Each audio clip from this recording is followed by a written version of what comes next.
day 526 of Going Live. Today, we're going to be covering the difference between real estate brokerages and real estate agents. Okay. I mean, when I first got into this world of real estate, I honestly didn't know what the difference was. And now that I've been spending the last 3 years interviewing people and just learning more and more about real estate, in order for me to master all this content, I have to learn how to teach it. And what better way to learn how to teach it than try to figure out, hey, if I were to try to explain this to my children when they're 10, how might I explain it? And again, I'm just experimenting. I'm looking for advice. If you have any good analogies or comments or examples, please leave them down in the comments below because I'm always looking for better ways to improve. And more important, looking for better ways to teach all of our kids. Because this world of real estate should not be so difficult with all this jargon. It doesn't make any sense. So why don't we try to simplify it? Okay. So, all right.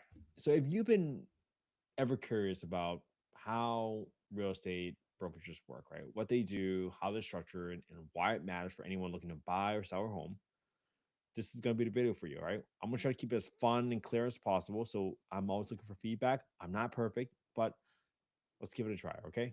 So the first question is obviously I looked at the top questions like what or who is a brokerage? And if I'm thinking about a analogy, right? A brokerage is almost like the head coach for a sports team, right? The coach or the broker, they train and they manage the players. And the players in this scenario are the real estate agents. So if you list your house with that company, you're effectively hiring both the coach and the team to help you sell that home, right? The brokerage makes sure that all the rules are followed, the money is handled safely and correctly and legally, and the tasks are done properly. Okay.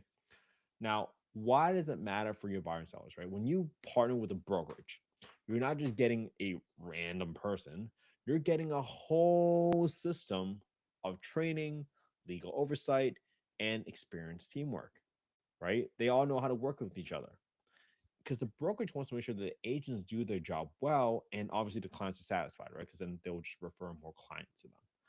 And I sometimes think of it as a parent, I think of it as picking a good school, right?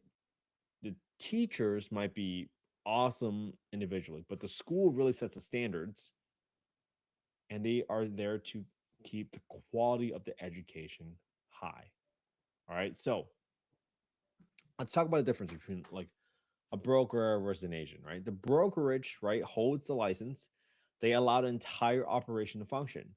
It can be owned by one person with a broker's license, or it could be owned by a group under a broker's leadership. The real estate agent, right, they're the hands-on person, right? They're the team players. This person is usually, I mean, they might be called a sales associate or salesperson sometimes, but they're licensed, right, as a real estate agent, but they must, sometimes the terminology is they hang their license with a brokerage, right? They must work under a brokerage. So think of it as an agent, just like a trained, another good analogy is a restaurant. Is think of them as a trained server in the restaurant that they guide you through the menu, right? But the brokerage is the restaurant itself. They make sure that every dish or transaction follows the rules, including the cooks are cooking everything in the same consistent manner. So when a buyer or seller signs an agreement, right, it's typically with a brokerage, not the individual agent. That's why your paperwork will typically show the company's name right alongside the agent's name. Okay. Now, when I think about the everyday task, right, the everyday task for the lead person, the broker, they open. They're probably responsible for opening the office. They probably manage the finance and supervise any of the staff, not just the agents, but everybody that supports the transaction, right? Transaction coordinators, etc. The helpers or the sales agents, right? They do the day-to-day tasks. They show homes, they communicate with the clients, they negotiate the deals, but they must work with someone under, they must work under someone with a broker's license. Okay. All right. So now sometimes you might hear of this term called independent contractor versus employee.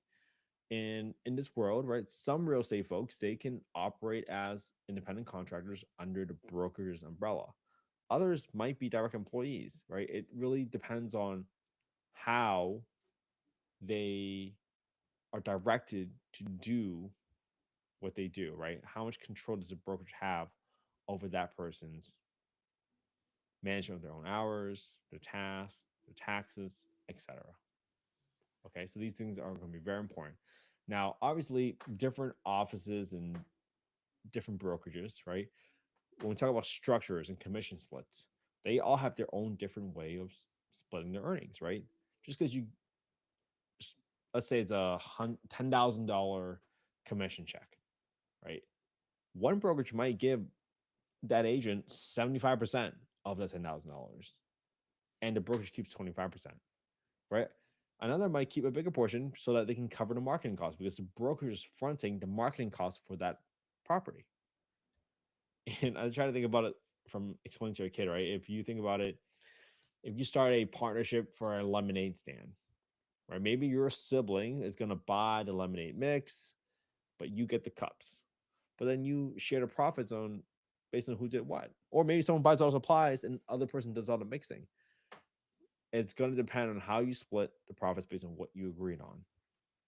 Now, within a real estate office, typically there's going to be a broker in charge, right? They're going to oversee the daily operations. They're going to train the new agents and make sure everything is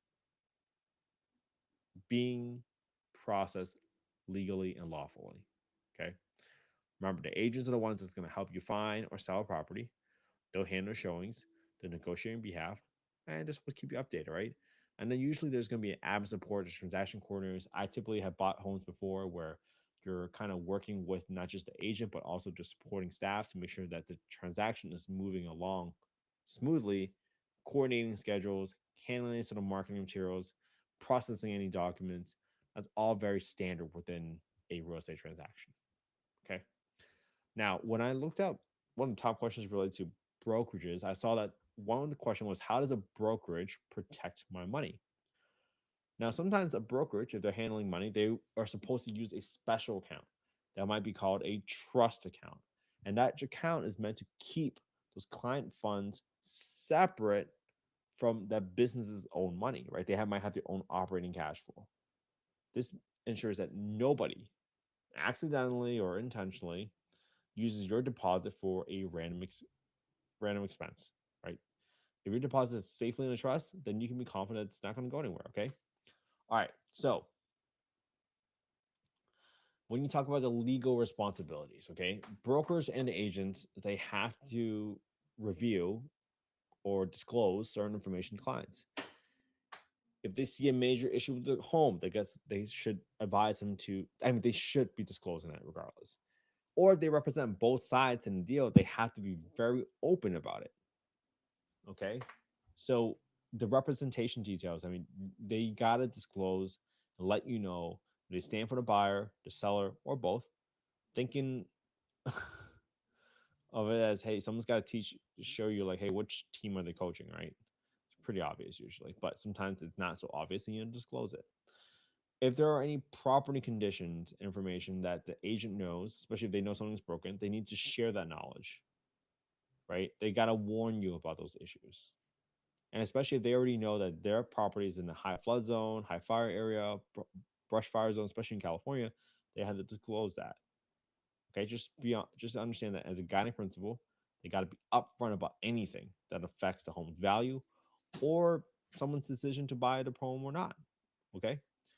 Now, when it comes to advertising in a brokerage, typically brokerages offices they have brand guidelines for how flyers, social media ads, home listings should look. They might have a certain standard. They might share a logo so for brand awareness. But there are also rules that says, hey, they got to show the brokerage name to avoid any misconceptions or misleading the public. Okay, I just think of it as, imagine you're playing a sports team. Usually they wear jerseys, right, to identify, hey, what other colors so that people can recognize you instantly. Finally, let's see, what was the other section? Fair housing. I mean, fair housing is pretty straightforward, and we talked about this yesterday.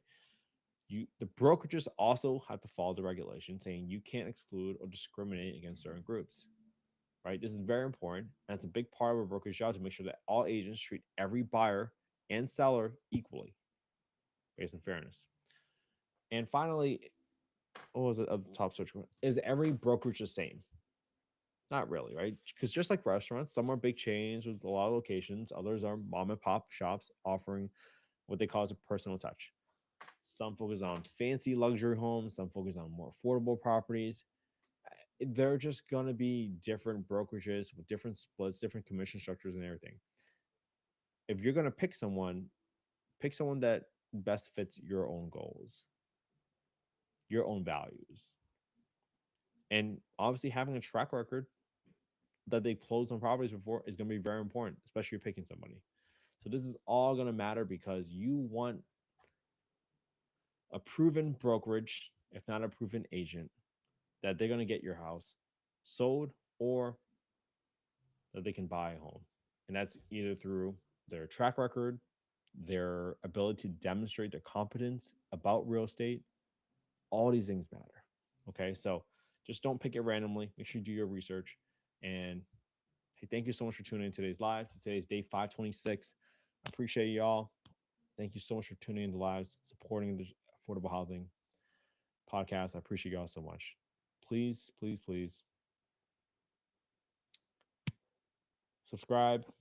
And if you are able to, please leave a 5-star review for Affordable Housing Podcast on Apple and Spotify. All right. I appreciate y'all so much. Again, this is not investment advice. Not soliciting any investments on this call.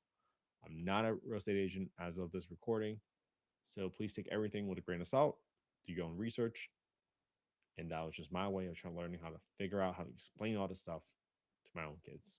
All right. Have an amazing day. I'll see you all tomorrow for day 527. Have a good one.